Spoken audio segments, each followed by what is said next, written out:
The official withdrawal of the U.S. from Afghanistan is ushering in a new era in U.S. foreign policy and forcing the DoD to re-examine the future of warfare. Experts are looking to China as a potential adversary.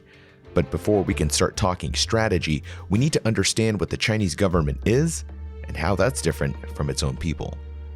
This is Military Matters.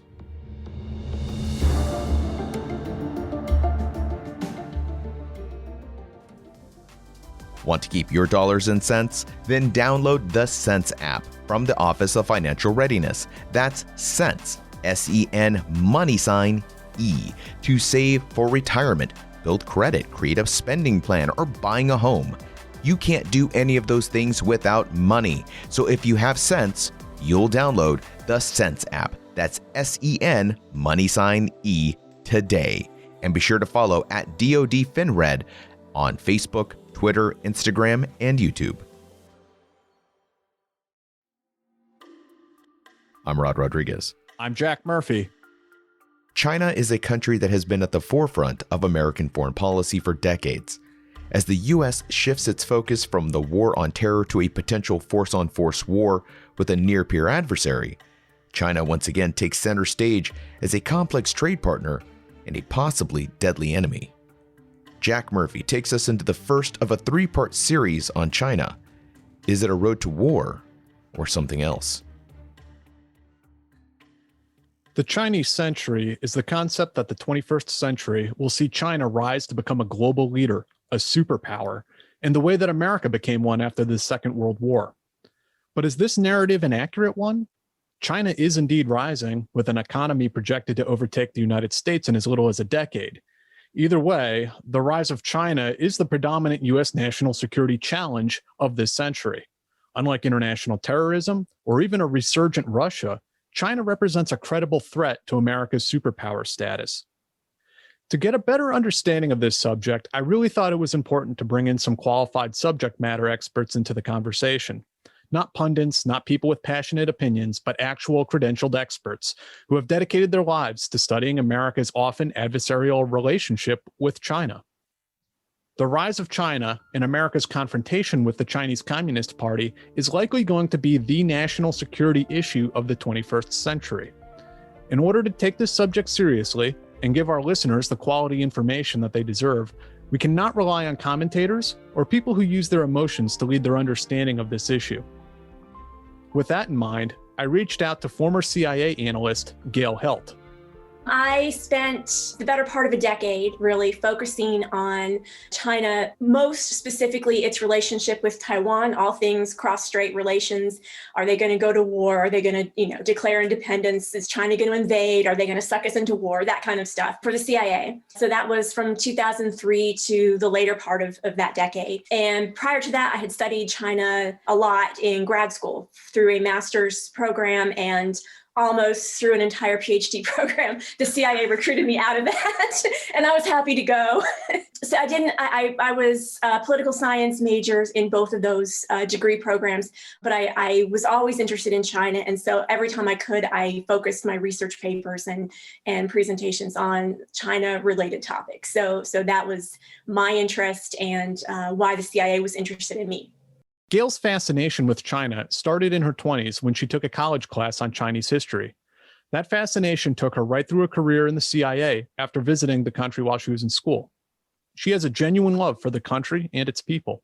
The history is incredible, right? Going back almost 5,000 years. The people are resilient. The country is gorgeous. There's just nothing not to like about China, except for the party that rules it. So I'm still a big fan of China, just not so much of the Communist Party of China. Let's get into it then. Let's talk about where China exists on the map. How does the geography of China and the history of the country influence where it is today and how it regards the outside world? Well, China's always seen itself kind of as the center of the globe. I mean, the Middle Kingdom, right? So it sort of believes that it has this destiny that was it was a trajectory towards greatness, and Western powers kind of came in, especially in the mid 1800s, and thwarted that and imposed its will on China and totally derailed their aspirational plans. That there is clearly some truth to that. I mean, China, but to be fair, China's rise has certainly not been a linear projection upward. You've had some really bad emperors make some really bad decisions that had absolutely nothing to do with outside influence at all. So they believe that they are this 5,000-year-old civilization, and they are, and that they have this right to respect. I think most people can appreciate that. But since that respect has been denied them for so long, and they're now beginning to become the economic powerhouse that they've always seen themselves as, they're starting to become a lot more assertive, right? They want all Western influence, really, Western powers out of their region. They realize they can't, that they're not a superpower yet, right? They're not at the same level, at least in terms of being able to project power and influence that the United States is. That's probably soon to come, at least in terms of power, maybe not influence, but they're definitely seeing that day on the horizon, and they're moving toward it. And so for the Chinese leaders, for Xi Jinping, it believes its time is now. It sees the US as a little bit weak.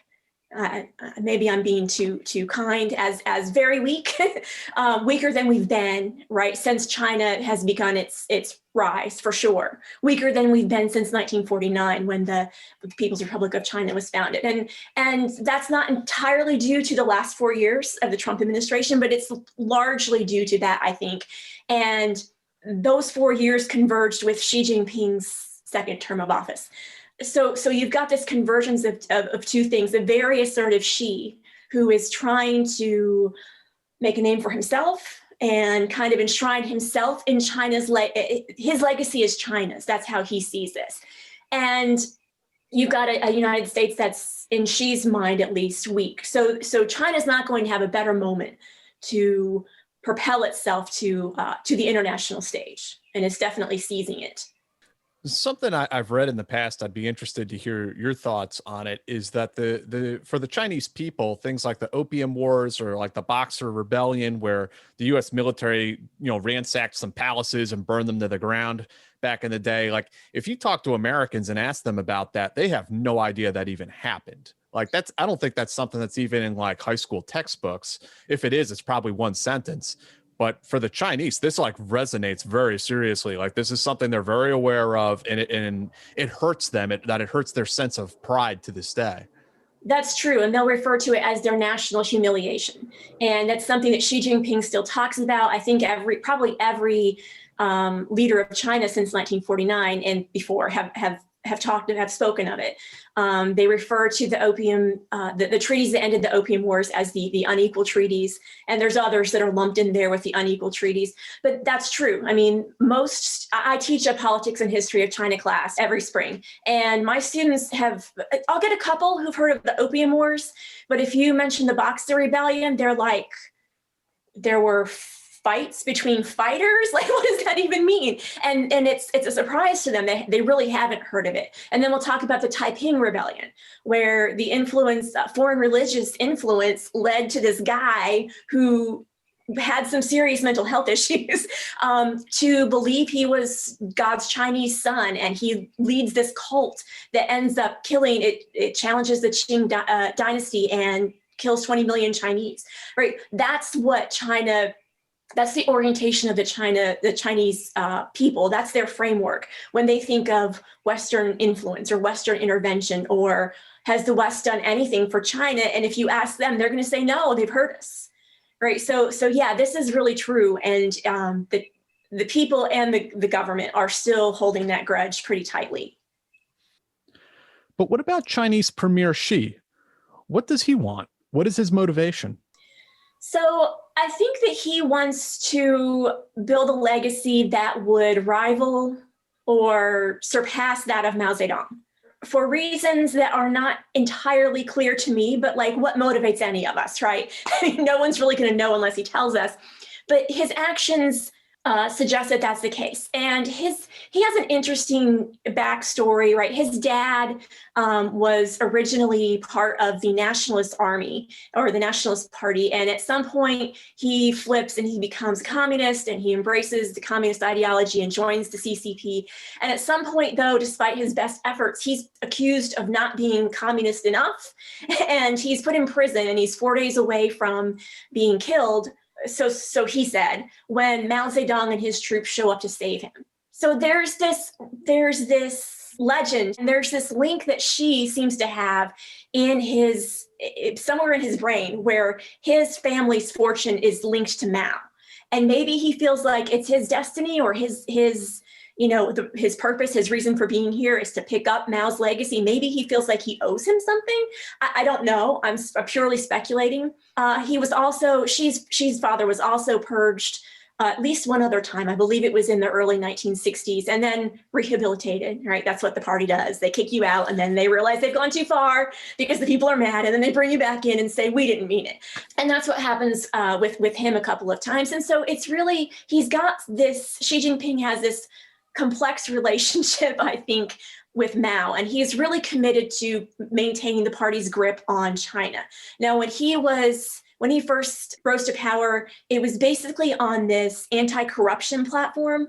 He's going to root it all out. Now, there's scholars that I've read that suggest that was based on a belief that if he had not done that, the people were so frustrated and they were so sick of seeing government corruption, seeing, government leaders and their children or their grandchildren living high on the hog while they were struggling themselves. Mm-hmm. And that if she hadn't taken action, that the people probably would have risen up in some form. I've seen scholars I respect make that argument. And there may be something to that because there were some protests at the end of Hu Jintao's last term that were in the anti-corruption vein. So I do think that there's something to that. But I think that he was scared. And he also, though, is pragmatic because he realizes that those anti-corruption purges, and he purged tens of thousands of people from the party for alleged corruption. And so he's able to use that, right? He's purging for good reasons that people agree with, to get rid of a lot of his rivals or people who might challenge him. And I think that he's less worried about the corruption than he is worried about using that as cover for his ulterior motives. So I think that he sees himself as having this destiny to do all these things. And I think that that's what's actually emboldening him here. He has basically rooted out all the factions. The Communist Youth League faction, that's the faction that Hu Jintao rose from, basically doesn't exist. At least it doesn't exist at the level that it did. There's no real rivals to him in that league, if it exists at all. There's a Shanghai faction that used to exist, Jiang Zemin's faction. You don't hear really anything from that anymore.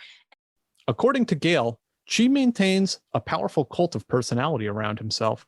I would call it a personality cult, every bit as much as Trump's, Trump kind of has a personality cult a little bit, or so people say. But he's got this following, right? And that's the only reason people are willing to allow him to do these things, right? He adjusts the Constitution or revises the Constitution to allow him to stay in power forever. Basically, he can stay in as long as he wants now. There's no term limits left in the PRC Constitution, and it looks like he's going to. But he needs time to create this China that he believes is his destiny to create. That he's got this vision of a hardline authoritarian party. There's no dissent, and what he did in the party, in a fairly benign way, all things considered, you can see him doing throughout China as well, right? He is repressing the Uyghurs, right? I mean, he talks about terrorism, right? That's not really the issue there. They believe in something that's not Xi Jinping, right? They believe in God. They believe in Allah, whatever you want to call it. That's their loyalty. And sure, they're probably loyal to China as well. They live in China. Many of them do speak Chinese. Many of them served in the Chinese government in some form or fashion. And yet those people are repressed and now in concentration camps. Why? Because there's dissent there, and he can't have that. You see, You see increased persecution against the Hui, Muslim people in central China. There's increased persecution against Christians. Why? Because they're loyal to something else. And he simply cannot have that. So I think that fear of that disloyalty and fear of himself losing power, and the Chinese Communist Party also being toppled if he loses power, that's a really scary thing to him. And I think it gets worse from here as opposed to better. Is it fair to say that the domestic political project that she is pursuing is one of a type of harmonizing society into a homogenous, ethno-state, if you will, under the Han Chinese? I think that's his goal, and I think he's doing this in a very counterproductive way. There was some talk, you may have seen it maybe 4 or 5 months ago. There was a social media platform called Clubhouse, I think. And there were discussion boards or chat rooms, and you had Uyghurs, you had Han Chinese, you had people from inside China, you had people in Hong Kong and Taiwan having these discussions for the first time. And a lot of people in China didn't know what was happening to the Uyghurs. And they started to talk to people who were actually Uyghurs for once, and they became convinced, oh my God, this is true. That's actually happening. These accusations are true. And we don't like this. And so people in China are realizing the repressive tactics that their own government is using against the Uyghurs and against other minority populations, and they're not okay with it. So the Great Firewall preventing Chinese citizens from accessing the internet outside their country is no joke. Without it, the Chinese citizens would become aware of what their own government was up to. I think that Xi Jinping really risks his legacy here with this one. He risks overstepping. The Chinese people are not a cruel people, right? They're not a brutal people. They're not going to want to see people that they interact with, people who they may have gone to their noodle shop, right? People who their kids went to school with. They're not going to want to see those families be tossed in concentration camps and their kids freezing to death on the street on a cold winter night.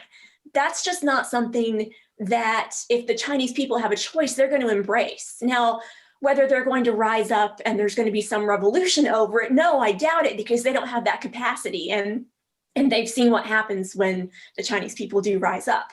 But at some point, that's going to cause this repressive social model is going to cause enough dissent and enough discontent in China that you might have another Tiananmen, right? You may see mass protests in Beijing or in Kashgar or in any other Chinese city where there's a significant minority population. And I think that's a real risk to Xi and the party. And I think that what he's doing is so counterproductive if his goal is to maintain the Communist Party's grip on mainland China. Is that why you see this emphasis on the sort of panopticon state that the Chinese Communist Party emphasizes, from the mass surveillance, the control of the internet?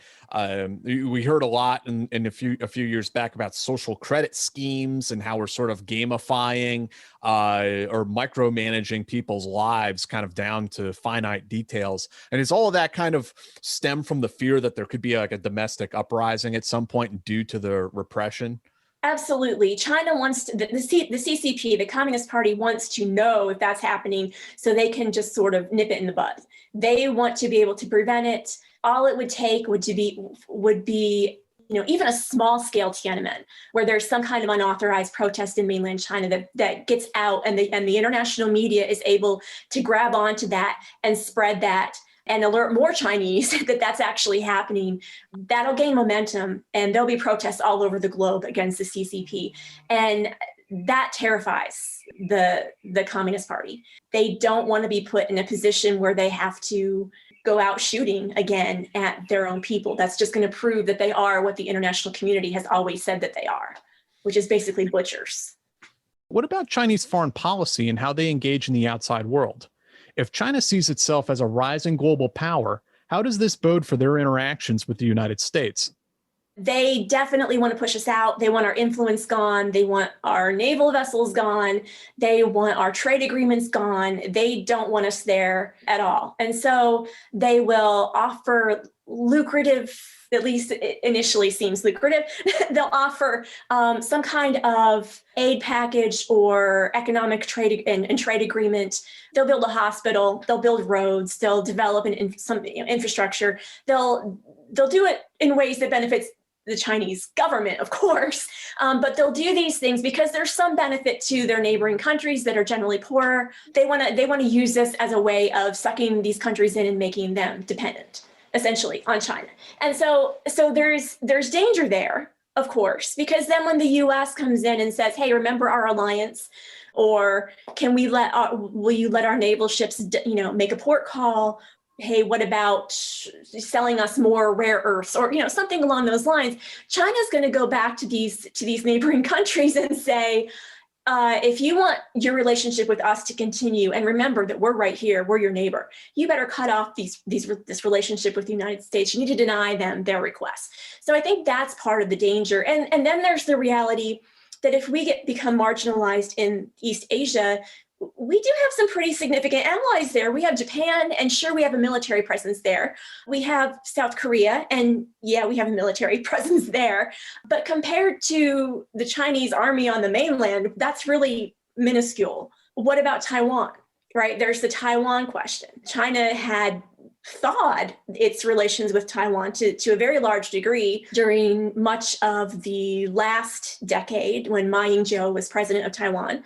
And, the rhetoric was tamped down. You didn't have all these threats. You didn't have, I think in the last 5 months, we've sailed destroyers through the Taiwan Strait 6 times now as a show of support for Taiwan. We didn't really have to do that so much during the Ma Ying-jeou years. But she was a different person then, and there's different dynamics. But he's ratcheting this up because he feels like he has the advantage here, or he feels like it's his time. But what about Taiwan? We have an agreement with them to defend them, to sell them arms. How does that work if China has pushed us so far out of the region that we wouldn't be able to come to defend Taiwan, or that we wouldn't be able to make port calls in the Philippines or anywhere else because it wouldn't be safe, or because they wouldn't allow it? So there's a really big threat here, even with China's most benign overtures, I think, to its neighbors. And then you have the militaristic ones, right? The conflict on the India border, which is China basically trying to ensure that India doesn't have an advantage. India was trying to build apparently a high altitude airport somewhere along that border, and China is not having it. And so you have skirmishes going on there. I think for the first time in 50 years, there were actual bullets being exchanged across the border, which is a pretty significant escalation. Some Indian soldiers died.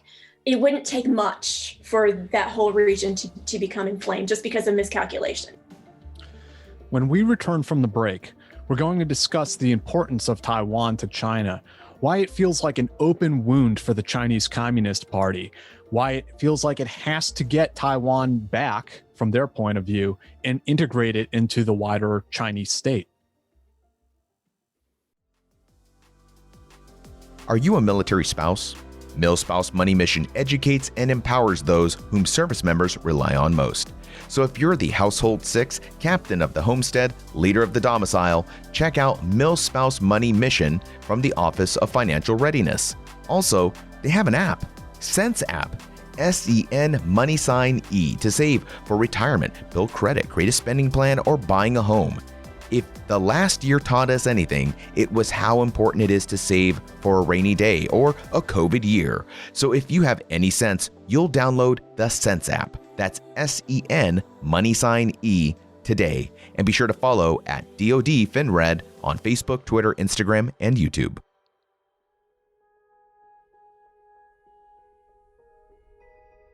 From a security standpoint, as well as a flashpoint of contention between the United States and China, we are always hearing about Taiwan. So I wanted to get Gail's expert opinion on why Taiwan is so important for the Chinese government, as well as for American national security interests. Well, the loss of Taiwan, and it has been a loss, even though its status is still, not yet decided. The loss of Taiwan is still part of their national humiliation. Right. The loss of Taiwan initially happens in 1895 in a war with Japan. Japan holds on to it. until after World War II. It's basically the Treaty of San Francisco made Taiwan status ambiguous. So the PRC, which wasn't party to that treaty, neither was the ROC, ironically, they both were able to make this claim. And yet there's no formalized intent by anyone, the United States or Japan, where Taiwan should actually go. And so China's able to, because it's so vague, to make this claim, it's ours, it should still be ours. And it was taken from us in war, and it should come back to us. And so they still see it as a war loss. It's a war loss that has never been resolved, and it's the fault of the colonialists. Now, in 1895, the colonialists or the imperialists were Japan, and they use that term a lot in regard to the Japanese and every other foreign power that ever entered mainland China. But that's still unresolved, and that still just really grates on the CCP. So it's a sovereignty issue, it's a national pride issue. There's also the reality that the existence of Taiwan and its success, because you can't deny that Taiwan is a huge democratic success story. That proves that there is a democratic model for the Chinese society that the Chinese will embrace. And if they do, they will succeed, and they'll succeed far greater and far greater measure than the Communist Party has been able to achieve thus far. And that also just is a slap in the face to the Communist Party leadership, because the last thing they want to do is have somebody stick it to them who's a democracy, right? They need to export their model, not have their model be seen as a viable import into mainland China. And so they're threatened for that reason as well. And I also think that there's a kind of a maybe not so hidden fourth reason as well. And I think that is, if China's able to recover Taiwan, and I would note that the People's Republic of China has not ruled Taiwan for a single day, but if they're able to take Taiwan, if they're able to recover it, or to, well, they say reunify, I say unify, because again, the PRC has never ruled it. But it is much more than just that. It is an open wound for the Chinese Communist Party. Taiwan's existence feels like a knife in the back to them. Taking back Taiwan would be a rejection of the American model itself. Right. It sticks it to us. That would be the ultimate pushing of us out of East Asia and out of the Pacific. We would be limited to Japan and Okinawa and to Guam and to our troops in South Korea, which are, focused on other threats, rightfully. So that pretty much pushes us out. What do we do at that point? And so for China, this is just really, really important. And I've seen some predictions that say within 5 years, China's going to take Taiwan.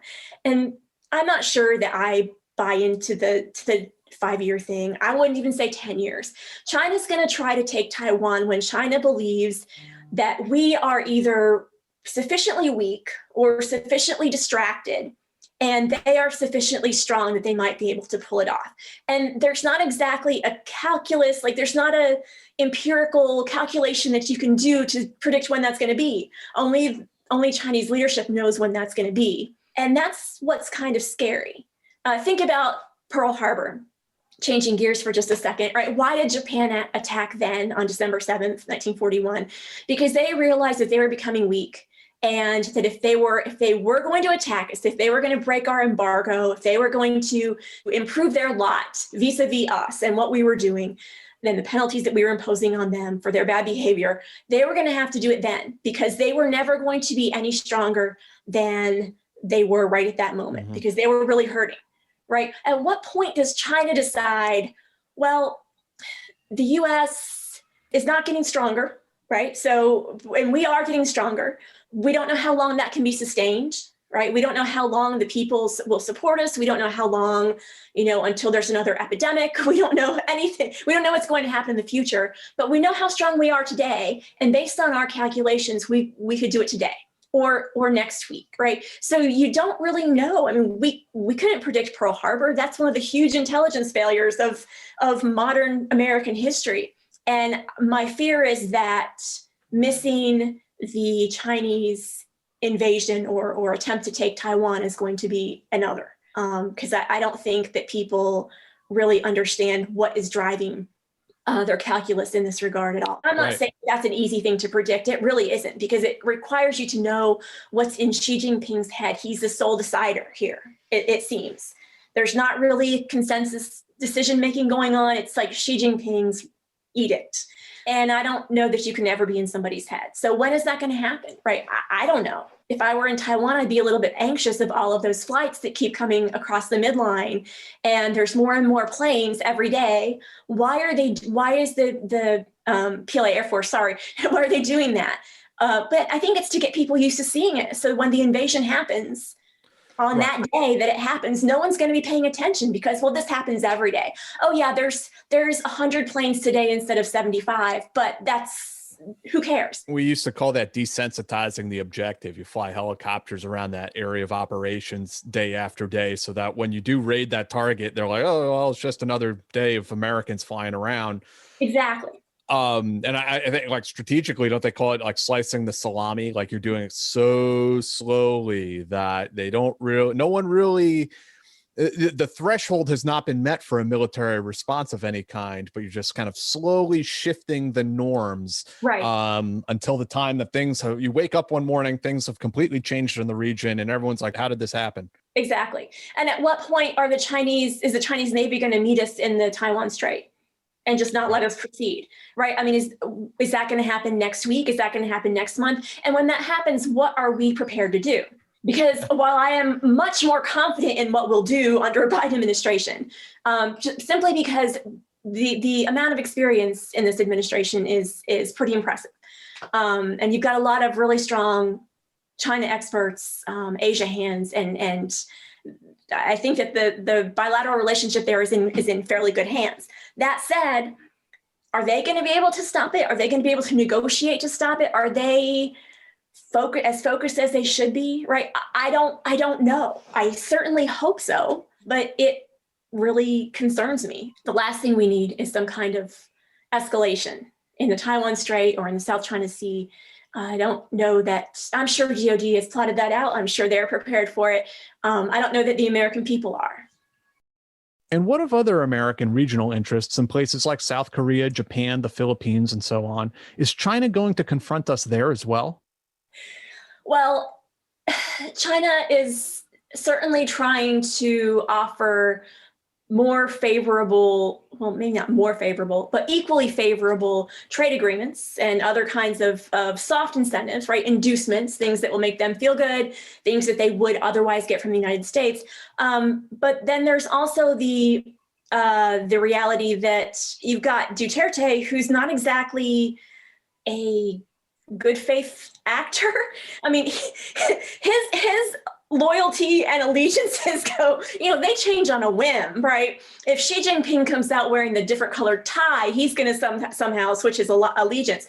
And nobody exactly knows if he values Philippines' relations with the United States more than the relationship with China or vice versa. Obviously, China really has angered the Philippines from their incursions into Philippine waters, rightly so. That said, how much are they willing to push? How much are they willing to ask the U.S. for help? That is unclear. You also have China that's capable of keeping these like fishing fleets and commercial ships out of international waters. So you've got some pretty scary potential trade ramifications and commerce ramifications in the region if Beijing really wanted to take action against any one of those countries. And it may end up doing that in the long run. They can prevent fishing fleets from sailing out. They can harass boats. They can harass commercial fishermen. They can pretty much do what they want in that region, and nobody's really pushing them back. I'm sure you saw the pictures of, I think it was like almost 300 boats at Whitsun Reef back in March or April of this year. Oh, yeah, I do remember this. Yeah, and the Chinese said, well, they're there sheltering from a storm. Well, there was no storms within days of Whitsun's Reef, and yet they were there. And the point was to keep the Filipino ships out of the region and to intimidate. And China can also use those to make it difficult for our Navy to navigate It can, there's the risk of an accident or a miscalculation. The South China Sea is kind of a scary, a scary place. And again, this is a case where China's changing the status quo, right? They're changing what we're used to seeing. The UN has ruled against China. No, that water is not yours. Back off. The Hague ruled against them too. Yeah, exactly. And China doesn't care. And what's the saying? Possession is 9/10 of the law. I think that's how China approaches the South China Sea, because I'm sure that it thinks, well, if we just keep this up in 10 or 20 or 30 years, this is going to be the norm. And everybody's going to assume that for safety reasons, they need to stay out. And we will be the de facto owners of this plot of water. And then we can just start mining and exploring in as much as we want to. China has been aggressively expanding their territory in the South China Sea by taking over these various reefs and atolls and building military fortifications and bases and even airfields on top of them. I mean, China's very proud. It'll proudly say that it doesn't take the territory of its neighbors, but it does. It clearly does. China wants to be the superpower in Asia, right? This is what it's going to do. And if it gets away with it here in the South China Sea, it has some long-standing claims to land in Vietnam, land in Burma, land in Thailand. I mean, there's some other outstanding claims that China is going to begin to push if it gets away with this. I think this is to some degree, a test for the rest of the world. How much room do we really have to be provocative before somebody comes up and tells us no in a way that we have to back down? And up until this point, no one has said no in a way that has caused them to back down. Now, I guess you could argue that had the United States not said no, had we not issued warnings, if we had not sent, the Seventh Fleet to sail through the South China Sea, then China would have gotten more provocative and maybe it would have gone farther. I don't know. But we haven't gotten them out of there. And our friends and allies in the South Pacific are certainly not happy that China's still there. So what else will they be emboldened to do? Aside from dominating the seas, it appears that China has a plan to work around America's naval supremacy. What is this so-called New Silk Road, and why does it matter to U.S. national security? So you're talking about China's Belt and Road Initiative, and it is a huge linchpin of their foreign policy. It's also a pretty significant linchpin of their security policy, I think, as well. They're trying to build their network of people who are dependent on them, who have minerals, who have some kind of natural resources, largely that they might be able to exploit as well once they get a foothold in these countries. I mean, they don't want to do something for nothing, but it's about creating a dependency. It's about creating not a military alliance, but a sphere of influence. But that sounds too small. but this is their way of. It's a new world order in a sense. It is, and it's dangerous because the China world order, right? The Xi Jinping world order is a world in which democracy doesn't necessarily exist because it's a threat to China. It can exist. And so as part of this Belt and Road Initiative, China also offers to teach these countries China's security practices or how to create a surveillance state. You've got cameras going up in Serbia. You've got China exporting this facial recognition technology to Venezuela, to all sorts of countries in Central Asia and Eastern Europe. And that is terrifying because if China's willing to come in there and help you maintain order, or whatever that might mean to whomever is in charge, but think about a guy like Orban in Hungary, right? What a surveillance state would mean for him. It's a little bit scary, and it almost guarantees that a democratic opposition never reemerges in that country. This is kind of scary. This is China not just creating its own economic sphere of influence, but also slowly creating its own version of the liberal international order that we created after World War II. But their order isn't anything but liberal in nature. And it's more of an authoritarian model that they're exporting. And well, it's that export of their ideology that is the most challenging thing, I think, to the United States, despite all the other things that I may have just said. That is going to make a huge difference because if you have, why did people gravitate to our sphere of influence? Because we were willing to support them in their quest for freedom. if they don't have freedom, if freedom is stifled, if the voices that want democracy and freedom and human rights are stifled, if they're thrown into camps somewhere that China has helped these repressive regimes build, there's no voice. There is no more liberal world order. So where does that leave us in Western Europe? And where does that leave, 4 billion people around the globe? That's really scary to me. And in my view, that is the biggest threat that China poses. This confrontation with China isn't just about some rocks in the South China Sea that are only visible at low tide, nor is it about a country like Taiwan that most Americans probably can't locate on a map. Rather, it is a global competition of two opposing worldviews. It is a collision of fundamental values. It's terrifying. There were reports over, I guess it was last summer, I think, of Chinese soldiers in Serbia.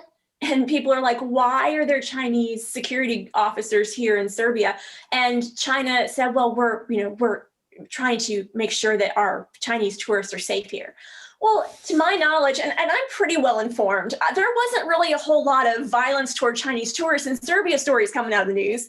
So why are they really there, right? Why are these people are they training Serbian police forces? Are they training Serbian military forces? And if they are, why? So, I mean, this threat is just really real and terrifying. Yeah, and it's just so interesting how authoritarian states can really get away with it. I mean, we have our own way as Americans, our own way of getting into places and parts of the world. But when you're an authoritarian state like Russia, like you can just kind of like paint over the Russian flag on your armored vehicles and drive into Ukraine. And when people ask the question like, hey, what are you doing in Crimea? We're not there. What are you talking about? We're not. No. And it's not like there's no Congress that they're accountable to. There's no parliament. There's no body that is going to like hold their feet to the fire. And what about the Constitution, guys? Like, no, that's not how it works there. Exactly. And the Chinese people probably don't even know that they're there, right? And so if you ask the average Chinese on the streets of Shanghai or Beijing, they'd probably be very surprised to know that there was a Chinese military presence anywhere else in the country, with the exception of, maybe some peacekeeping efforts. But, they don't have the right to say, we don't want our money to be spent doing this, because as you said, there is no body that's going to hold them accountable. As we begin to reach our conclusion of this episode, it is important that we now talk about overseas Chinese living in the diaspora, including in America, and about our fellow Asian Americans. America has a shameful past putting Japanese Americans in internment camps during World War II. At this point, as we criticize China, we also need to discuss our own values.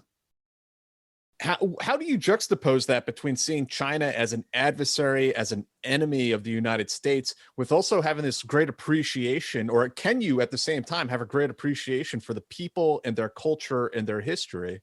It is a challenging thing. And I think that language matters. And I think it's, for all of us who are China specialists or China focused, or even just casual observers, I do think it's incumbent upon us to be explicit in our opposition to the party, not the people. But yeah, absolutely. I mean, the people that I met when I went to China, because I've traveled there several times, they're the kindest people that you would ever want to meet. I mean, they come up to you on the street, and yeah, sometimes they want to sell you stuff, but they want to know who you are and why you're there. And like any effort that you put in to speak their language or to understand their culture, they're just incredibly grateful and appreciative of. I mean, these are amazing, incredible, resilient people, because the Chinese people have come through, millennia of basically the same kind of rule that they have right now, right? Where the people don't really have a voice.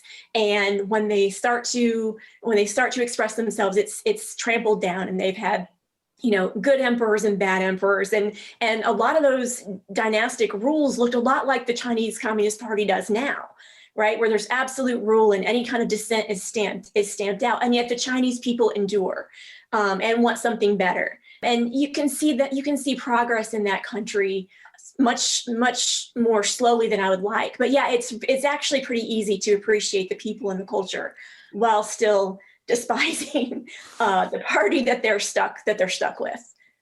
So I want to talk a little bit about the diaspora. I've heard it referred to before as the get out policy, where China is trying to force people out of the country to set up these sorts of enclaves around the world. I had some pretty interesting experiences when I was in college with Chinese students, and I would ask them, I very naively ask them questions about like, hey, what do you guys think about Falun Gong? Like, can you tell me the real truth? Tell me what you really think from your point of view. And like, you could hear a pin drop in the room, and I didn't realize at the time, but they all have to inform on each other. Yeah. I didn't get that, and I probably would have been more discreet in my inquiries had I realized that.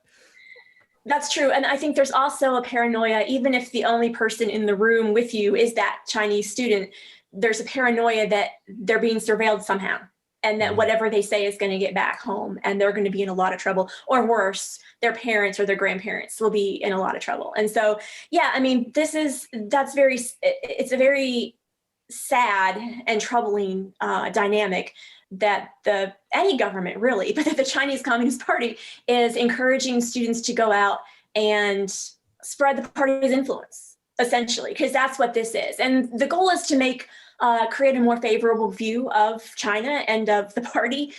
And in my view, if you want to make me feel more kindly towards you, you would stop, throwing Uyghurs in concentration camps, for example. Right? That would make me feel, if they stopped that would make me feel a whole lot better about the PRC. But they won't do that. And that's the danger is, though, a lot of people, again, in America don't know about those concentration camps. They don't know about the dangers or the damaging things that the Chinese Communist Party does. You'll have the people who have the knee-jerk reaction, oh, communists, bad, get out of here. But then you're going to have the people who, over the last 4 years, have become slowly a little bit more enamored with the notion of a one-party state, and might not have that reaction. And so the possibility that the Communist Party can actually make some inroads this way is very real. And it's pretty scary. And it's also putting these kids in a really bad position when they go to school and they're basically over here living in fear every day that they're going to say something or do something and get accused of something, and their family's going to be in a lot of trouble at home. And it is very sad in that regard too. I don't know what the solution is. Like, do we ban Chinese students? That seems so draconian, right? And exposing people to freedom and capitalism and what the rest of the world is really about. That's a noble cause, and it seems like it's worthwhile. Finding the balance between those two things, though, is really difficult. And I'm glad I'm not the person at the State Department that has to make that policy. Right. And we have, as Americans, or at least many of us, any of us who have, something of a heart, I guess. I mean, we don't want to have racist policies in America, but I think that communist government of China uses that as leverage against us. Like, they know they can kind of guilt us by America is so racist that you're cracking down on the Confucian institutes or whatever. And it's like, no, we're not racist. We just don't like your Communist Party. Exactly. We don't like you using those institutes to sort of brainwash students into believing that the Communist Party is benign. And we don't like using academia as an inroad for you to send CCP spies to, engage in intellectual property theft, right? We don't like you coming here and spying on our national laboratories. Those are the things we don't like. Those people who are put in those situations most likely wouldn't be engaged in those behaviors if they weren't coerced to doing it, right. into doing it. It's not a suggestion that the Chinese people are bad. They are not bad. These are wonderful, lovely people who are put in horrific positions because of the policies of the Communist Party. So what is the way forward with China? How does America meet this threat? So I think part of it, I think that President Biden is looking to reinvigorate democracy throughout the world, right? I can't recall what he called it, but when he went to Europe over the last couple of weeks, he was talking about the need to strengthen democracy throughout the world. And he wants to create an institution, or at least hold talks, regular talks with representatives from democracies in order to do this. That sounds really that might sound a little cheesy on the surface, but I think that that's a good starting place, trying to find ways to bolster and strengthen democratic parties, whoever they may be, wherever they may be. If you support democracy and freedom, we are there to, not just us, but Western Europe as well. We're here to prop you up and to help you out. We're not going to abandon you. Either ideologically or in any other way, and we've got your back. I think that is an important part of this. We're not going to walk away from the democratic parties in Hungary who are still fighting Orban. We're not going to allow a Chinese quasi-police state to be created in Serbia. Right? We're going to push back, not militarily, but we're going to launch a PR campaign, and we're going to bring back the highs of democracy that we saw, was it in the 70s and 80s with the third wave when it swept through. And I think that's one thing. And then I think, because that's going to give people hope, right? Democracy is not being wiped off the face of the earth. But then there's another practical measure, and it doesn't address everything, but it definitely pushes back on China's authoritarian tendencies and its desire to create police states, and its desire to act with impunity, I think. And I think that is taking some kind of action in regard to Xinjiang and what is going on there, because it's a symbol of their authoritarianism. It's a symbol of the worst part of the Communist Party of China. It's a symbol of all of their abuses. Unfortunately, it's also becoming a symbol of Western countries' failure to act. But we still have room to act. And I think that a Western consensus that might boycott the Chinese Olympics in 2022, I think that's a huge first step. We are not going to be cowed by you. We are not going to cave on our principles here. And in case you've forgotten them, here's what they are, right? You don't have to be a democracy, but you darn well have to support human rights and human dignity. And you need to close those camps. And getting Western Europe, NATO countries, Canada, Mexico, us, of course, Australia, New Zealand, if we can get those countries to come together and to say no to China in that way, I think that is going to be a huge step in the right direction, small as it may be, but it's us telling China no, and we're sticking to it. And I think that's important, and I think it's necessary. And if we're really going to give hope to people who are struggling for freedom and democracy, what better group of people to stand up for than the Uyghurs at this point? So that wraps up this introduction to the issue with Gail Helt. I hope that all of you found it very helpful. This is part one of a three-part series. This episode was really just to introduce the geopolitical and regional dynamics regarding China from a U.S. national security perspective and standpoint. Episode 2 is going to feature Matthew Brazil, who is an expert on Chinese Communist Party espionage. So we're going to talk about espionage directed against the United States from China, including directed against the U.S. military. And he is really able to unpack all of the details of that. Then in part 3, we talk about the worst case scenario with Dr. Roger Cliff. This is what would happen if we actually went into a shooting war, an actual armed confrontation with China. What would that conflict look like? What are the weapon systems, the order of battle that would be brought to bear on both sides? And how would such a conflict presumably unfold? So we're going to get into all of that with Dr. Roger Cliff for part 3. So until then, this is Military Matters. I'm Jack Murphy. This episode was written and produced by Jack Murphy with additional assistance by Rod Rodriguez. Be sure to leave us a review on Apple Podcast and follow us on Twitter at StripesMMPod. Go to stripes.com and use promo code podcast to get 50% off your digital subscription. That's 50% off when you use promo code podcasts. Be sure to share this podcast. We grow by word of mouth. So like, listen, subscribe, and share. I'm Rod Rodriguez. I'm Jack Murphy. And we'll see you at the next episode.